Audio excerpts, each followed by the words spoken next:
Morning YouTube, Warbles on a lot here. Sunday the 6th of September, Father's Day in Australia. There's a swamp wallaby doe called Felicity and we're just getting ready to record The Outsiders, and First Dog on the Moon should be a separate broadcast. Time now for Outsiders. I'm Barry Cassidy and you're not. Oh, we're all Barry Cassidy in our own little way. Your outsiders this morning are Dr. Mark Triffett. He's an age columnist. He's the former Director of Strategic Communication for the Business Council of Australia. Currently lectures in public policy at the University of Melbourne. David Hunt is with you too. He's author of Gert, The Unauthorised History of Australia. Who is Gert, I wonder? But he's one of the team of the soon-to-be-published Chaser Quarterly. Now, this is a publication currently crowdsourcing through Posable. He's co-host to the ABC Radio Australian history podcast Rum, Rebels and Ratbags with Mr. Dom Knight. Jane Gilmore joins you too, the freshly minted editor of Women's Agenda, former editor of the King's Tribune and Woman About Town. Welcome to you all. Good morning, Jonathan. Good morning. 2 years is up tomorrow for mature government in this country. A splendid project which continues apace. Tony Abbott and team will no doubt be celebrating their achievements come tomorrow. I'm wondering, Jane, the week we've just seen, where we've had all sorts of strange kerfuffle around migrants and Nazis and depressing economic statistics, lashings out at Twitteratis and so forth. There's sort of an embodiment of the state of the government right now in the sort of events that we've seen this week, that sort of mishmash of rhetoric and reality. I think it is, and as much as some of it's been shocking, I don't think any of it has been surprising. I think it's been entirely predictable from before they won government that this would happen, and indeed there were a few people that predicted it. But I think the thing that really summed it up for me was when Abbott described a dead child as an illegal migrant and tied it back to his message of stop the boats. To me, that was just the epitome of his slightly weird obsession with border security, and that everything he does and everything he thinks and every response he has is coloured by the view that this is a problem that is terrifying Australia and he needs to be the one to fix it, and seems to be able to not even comprehend that the rest of Australia does, or the rest of the world doesn't see things the way he does. If that's the case, I mean, presumably, Mark, that the Prime Minister uses that sort of language in that sort of situation because he feels that there's a government strength, there's a positive there in its firm treatment of migration and refugees. Yeah, I think you're right there, Jonathan. From a political point of view, I mean, they've always been quite unambiguous about their 2 or 3 key leitmotifs, and that's jobs, growth, and stop the boats. Not been much of a week for jobs and growth. No, and I think that when you run a ruler over the last 2 years, I think that's the thing both within the government and obviously a lot outside that they would be very concerned about in terms of their track record. We've seen some pretty anemic growth figures released this week, but I think there's a lot of pessimism out there, and by the time we get into the business end of the electoral cycle, I think we're going to be seeing some even more starkly negative figures. In the meantime, there's all sorts of rhetorical flourishes. This one, go to you after this, David Hunt, but from the PM this week. The Nazis did terrible evil, but they had a sufficient sense of shame to try to hide it. These people boast about their evil. This is the extraordinary thing. Extraordinary thing to say too, David, don't you think? I mean, to Godwin Law the public conversation in that way. The first thing I was ever told in high school debating is never compare anything with Hitler, because in the words of my English teacher, Mrs. Stott, it just makes you look like a dick. And I think what a wise soul she was. She was. She was a very, very wise woman. Look, I think we've been a little bit unfair on Abbott on this particular point, because he didn't actually attribute moral relativity between the Nazis and ISIL.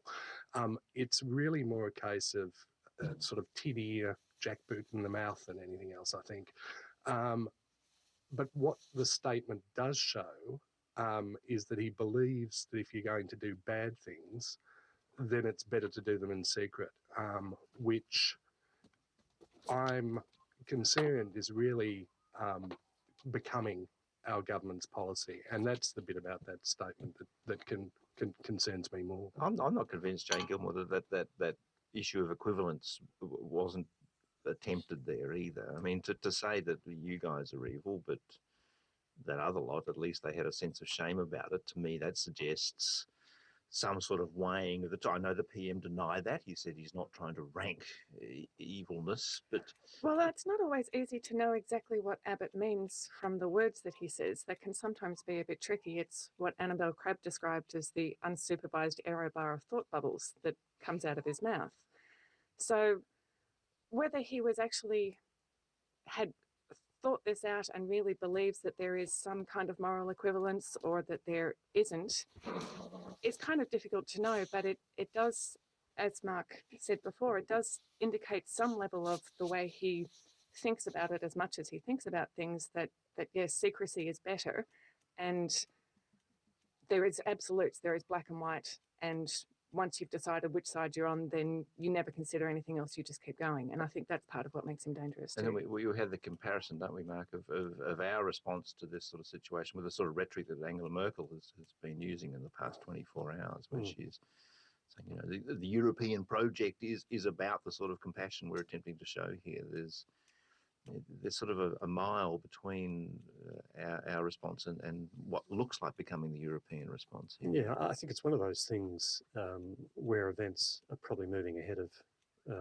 the government in terms of global events, a bit like potentially climate change and gay marriage, where there's been a seismic shift in terms of public perception in Europe with a lot of, not only numbers, but a lot of emotional human stories coming out. And for the government's point of view, it's locked into a bit of a sort of a monologue around stop the boats, and Which it's very hard to shift from that. Not to say that, David, that any of that in Europe is not going to be politically incredibly problematic. I mean, there will be people who feel that this is an invasion of traditional European culture. Well, I mean, UKIP, the sort of far right party in Britain, I think, came out today arguing for an adoption of the Australian approach to stopping the boats.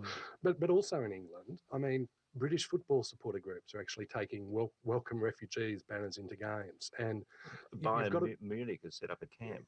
Yeah, look, and you've got to be a little bit worried when people who are best known for shaving their heads and trashing football stadiums are showing more compassion than the Australian government.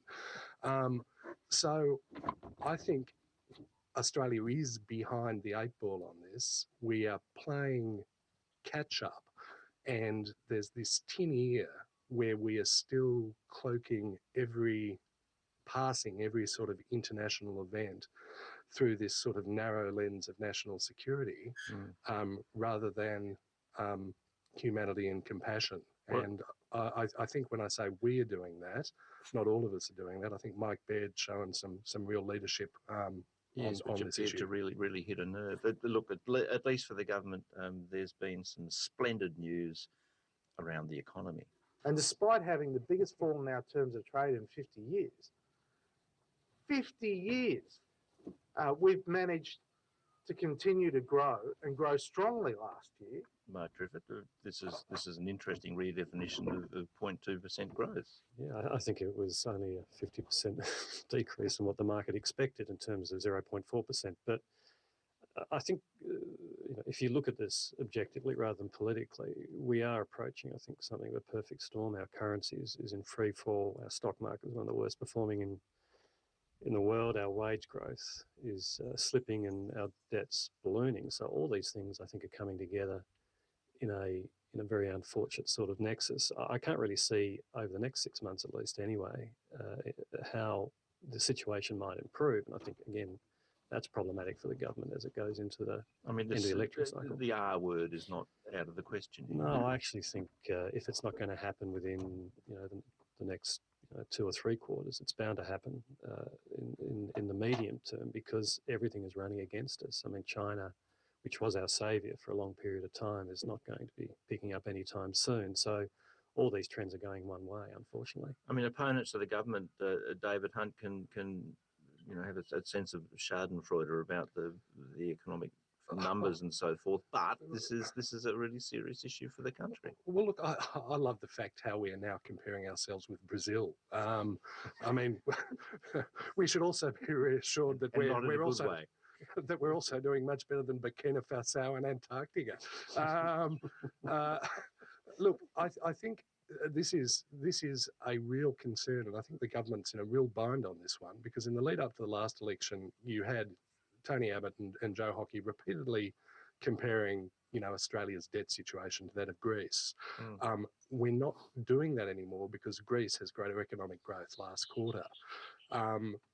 We are trapped in this sort of cycle of having talked down the economy for so long that it's pretty difficult for the government to steer the ship in the opposite direction when it's assumed power, and to now talk it up. It's just not ringing true on the ear of many Australians and many other people around the world. It's really hard, isn't it, Jane Gilmore? I mean, to do something about the things that confront us economically is going to require incredibly mature public conversation and fairly bold and brave politics. Well, I think the government still lost its way since that first budget, when they really thought that reducing the amount of money that we give to people who need it and giving more access to money to people who don't would fix everything. And yet their priorities were right in trying to reduce cost and debt. They were right in that they were trying to reduce spending, but they weren't doing anything about trying to increase revenue, which is the other side of the equation that they just didn't even seem to understand existed. And they seem to be still absolutely bewildered by the fact that that didn't work, that the rest of Australia looked at it and went, yeah, no, I don't think so, and lost for any other alternatives. And at the moment, we really need some serious grown-up alternatives, and there doesn't seem to be anybody who's got any. I think that's really problematic, not just for the moment, but for decades to come. Well, the stand-up, grown-up in the current public conversation is Mike Baird again. Is it not Mark Triffett? Because he's the guy talking about, 15% GST potentially. I mean, looking at that revenue side of the equation. Yeah, he's actually an interesting phenomenon, I think, not only because I think he shows a different side of the conservative side of politics. I mean, I guess the softer side on particular social issues, but he's also putting out there issues which lots of politicians, I think, privately or secretly would like to put out there, but for whatever reason don't have the courage or the audacity, I suppose. So I think he's becoming like a bit of a circuit breaker, I think, for the Conservatives in terms of putting ideas out there that not just the progressive side of politics are talking about, but recognises that people actually want to have a conversation about these sorts of issues. Well, is the progressive side of politics actually putting out ideas anyway? That's actually a good question. Victorian state government, I think, is doing like what they're doing in New South Wales. Victoria and New South Wales state governments seem to be the only form of actual grown-up government that we have at the moment. Which is not unprecedented, David Hunt, for the states to. Well, I guess they're isolated from the gravity and the consequence of having to make these decisions themselves necessarily, at least take the responsibility for them. So it's easy to talk a big game in the States. Oh, well, I think the federal government is wanting to put the responsibility on the states. The business that you can't move towards a higher GST without buy-in from all of the states is... Okay, we're approaching the upload limit, so I'm going to cut this now, and First Moondog will return in the next broadcast.